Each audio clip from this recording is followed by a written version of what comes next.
ये थोड़ी नजदीक ही कर लो।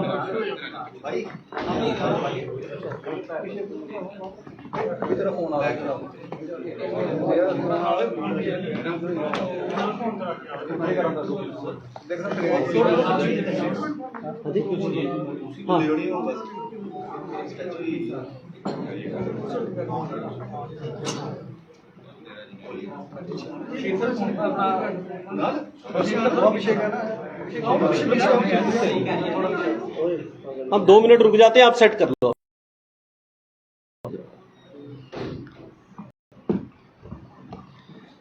सोलह अगस्त शाम को तकरीबन 10 बजे शहजादा नाम की एक लेडी जो कि श्रीनगर की रहने वाली है और डिसीज्ड नूरुल हबीब की सिस्टर हैं, वो पुलिस पोस्ट सिदड़ा में कॉल करती हैं और कहती हैं कि मेरे फ़ोन मेरे ब्रदर उठा नहीं रहे हैं, काइंडली आप हमारे घर पर जाएं और एक बार देखें कि सब चीज़ें ठीक हैं।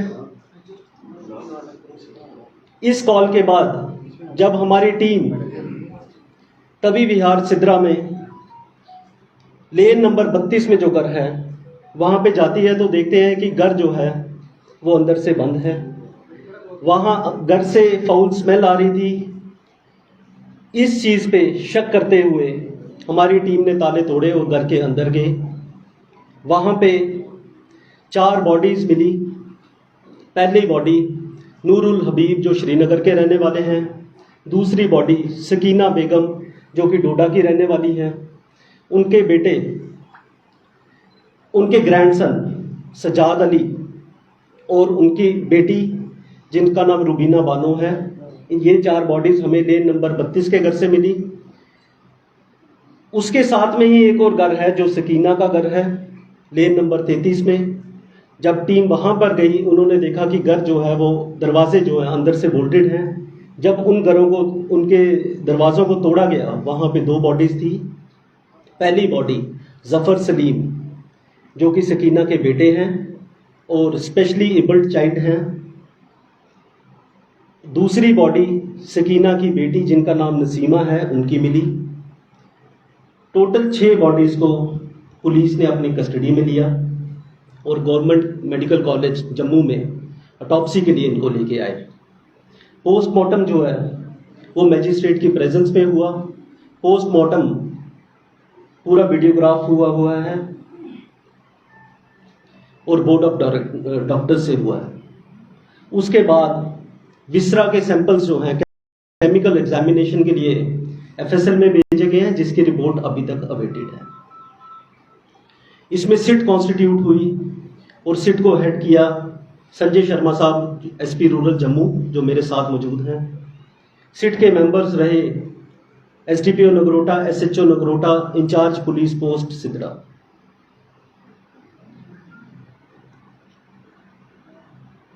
तफ्तीश के दौरान हमने ये पाया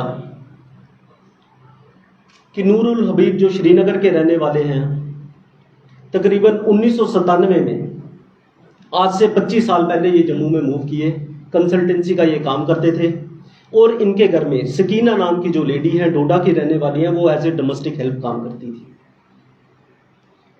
मेडिकल इश्यूज भी थे इनके, इन द सेंस कि मैंने पहले ही बताया 2 बच्चे डिफरेंटली एबल्ड थे, स्पेशली एबल्ड थे।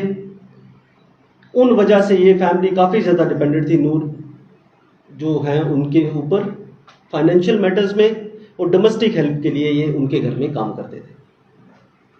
सजाद अली के पढ़ाई का खर्चा भी नूरुल हबीब ही उठाते थे और बाकी भी इनकी ज़रूरतें जो थी पैसे की वो यही पूरे करते थे। फैमिली मेडिकल इश्यूज के साथ साथ इनके कुछ डिस्प्यूट्स भी चल रहे थे।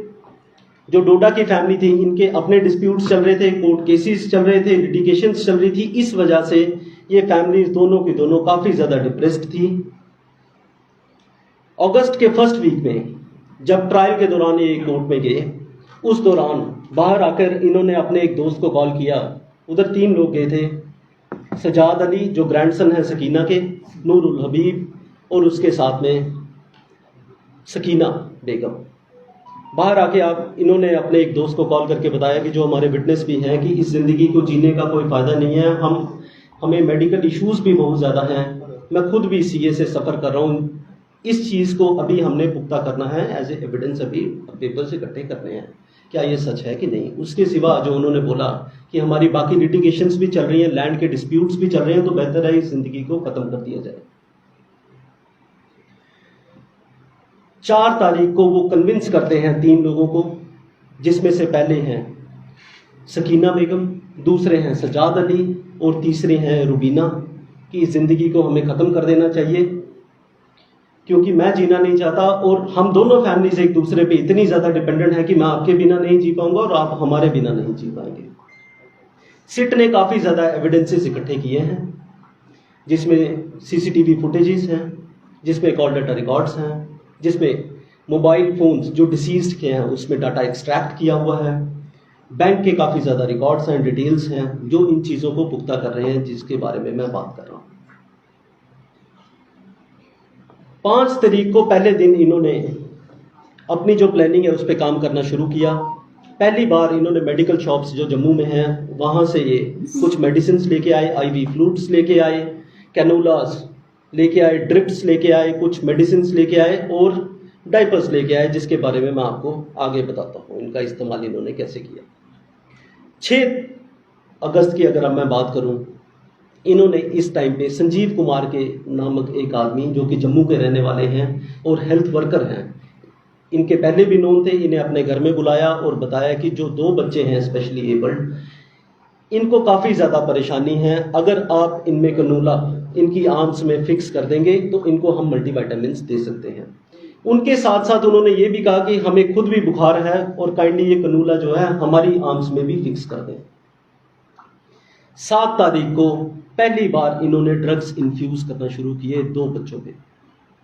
4 लोगों ने मिलके 2 बच्चों पे 2 लोगों पे ड्रग्स इन्फ्यूज़ किए, जिसमें जफ़र सलीम है और दूसरा जो नसीमा नामक लेडी है जिसके बारे में मैंने पहले भी बताया। उस शाम को इन्होंने संजीव कुमार को एक बार फिर बुलाया और कहा कि इन 2 बच्चों की मेडिकल कंडीशन आप एग्जामिन करें, क्या इनकी तबीयत पहले से इम्प्रूव हुई है कि नहीं हुई है।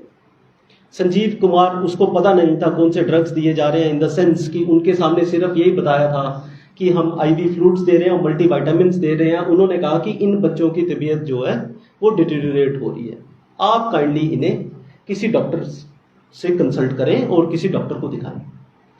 7 तारीख को ही ये एक आदमी जिसका नाम विजय कुमार है, जो बाई प्रोफेशन एक प्लम्बर हैं, उनको बुलाते हैं नूरुल हबीब अपने घर पे और उन्हें ये थोड़ा सा तफसीलन समझा देते हैं कि हम अपनी ज़िंदगी ख़त्म करने जा रहे हैं, तो काइंडली जो 33 नंबर लेन में घर है उसके पीछे आप एक पिट खोद दें, एक खड्डा खोद दें जहाँ पे 2 बॉडीज़ को बरी किया जा सके।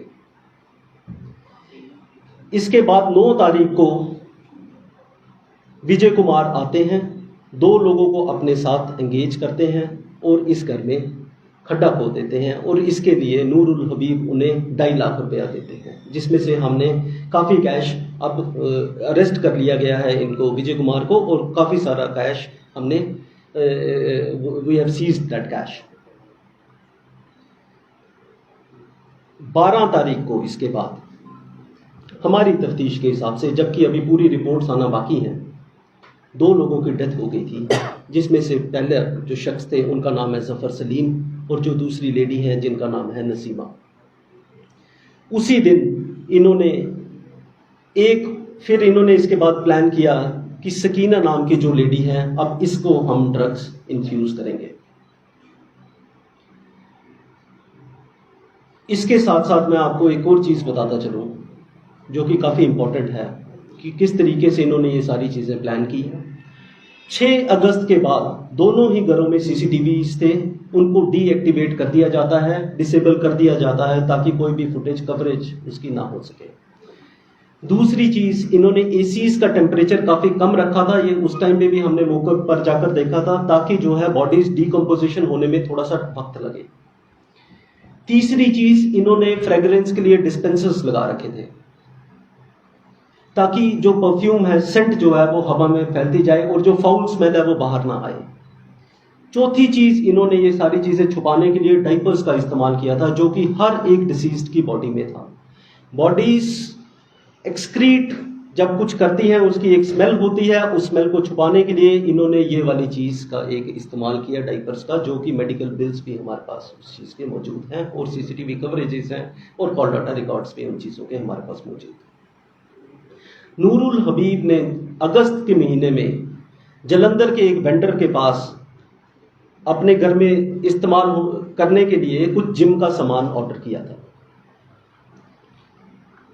13 अगस्त को ये वापस वेंडर को कॉल करते हैं जलंधर में और कहते हैं कि हमें इस सामान की अब ज़रूरत बिल्कुल नहीं है। हमारे घर में जितने भी लोग हैं वो काफ़ी ज़्यादा बीमार हैं और हमें ये सामान आप बिल्कुल नहीं चाहिए, तो कृपया करके ये अपना सामान आप अपने पास ही रखें। 14 तारीख को हमारे हिसाब से, हमारी इन्वेस्टिगेशन के हिसाब से सकीना की डेथ हो गई थी और उसके बाद जो बाकी 3 लोग बचे थे, जिसमें नूरुल हबीब, सजाद अली और रुबीना, ये शहर के नॉर्थ में जो सिटी में आते हैं कुछ और मेडिसिन लेने के लिए अपनी नैनो कार में, और उन मेडिसिन को लेके वापस चले जाते हैं। इसके बाद ये जोमेटो के थ्रू उसी दिन दोपहर को कुछ फूड पैकेट्स ऑर्डर करते हैं पहलवान स्वीट्स गांधीनगर जम्मू से, और डिलीवरी बॉय को ये बताया जाता है, उसे बोला जाता है कि हमारे घर में कुछ कोविड के केसेस हैं, तो काइंडली आप घर के अंदर ना आए, आप बाहर वेट करें, हमें सिग्नल कर दें, आप हमें एक कॉल कर दें, उस कॉल के बेसिस पे हम बाहर आ जाएंगे। और उन्होंने पैकेट्स वहाँ से इकट्ठे किए।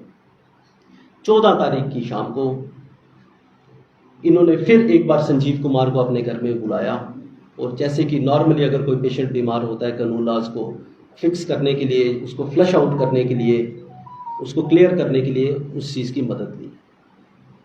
15 तारीख को सुबह तक हमारी इन्वेस्टिगेशन के हिसाब से रुबीना की भी डेथ हो गई थी। लास्ट टाइम इन्होंने संजीव कुमार को अपने घर पे बुलाया, जिनको इल्म नहीं था कि ये किस लिए ये सारी चीज़ें हो रही हैं। वो उस टाइम तक यही सोचते रहे कि शायद ये इनको ठीक करने के लिए है। तो जो नैनो कार है उसमें ये 2 लोग बैठे घर के बाहर, और एक बार फिर से मेडिकल एडवाइस ली और बोला कि हमारे कैनुलास को, नए कैनुलास को एक बार फिक्स कर दें। 15 तारीख की शाम को हमारी तफ्तीश के हिसाब से इन 2 लोगों की भी डेथ हो गई थी। और जैसे कि मैंने प्रेस कॉन्फ्रेंस शुरू की थी कि 16 की तारीख की शाम को हमें कॉल रिसीव होती है। अभी कुछ रिपोर्ट्स आना एफएसएल की बाकी हैं, बाकी भी चीज़ों पे हम कुछ काम कर रहे हैं, जो तफ्तीश के बाद हम आपसे शेयर कर लेंगे।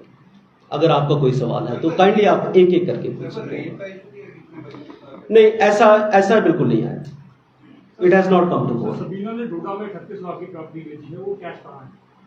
वो कैश इन्होंने यूज किया है। ये घर भी खरीदा है इन्होंने, जो 33 नंबर लेन में है, जिसका मैंने जिक्र किया है, और बाकी जो थे इन्होंने अपने खर्चों पे वो पैसा इस्तेमाल किया था।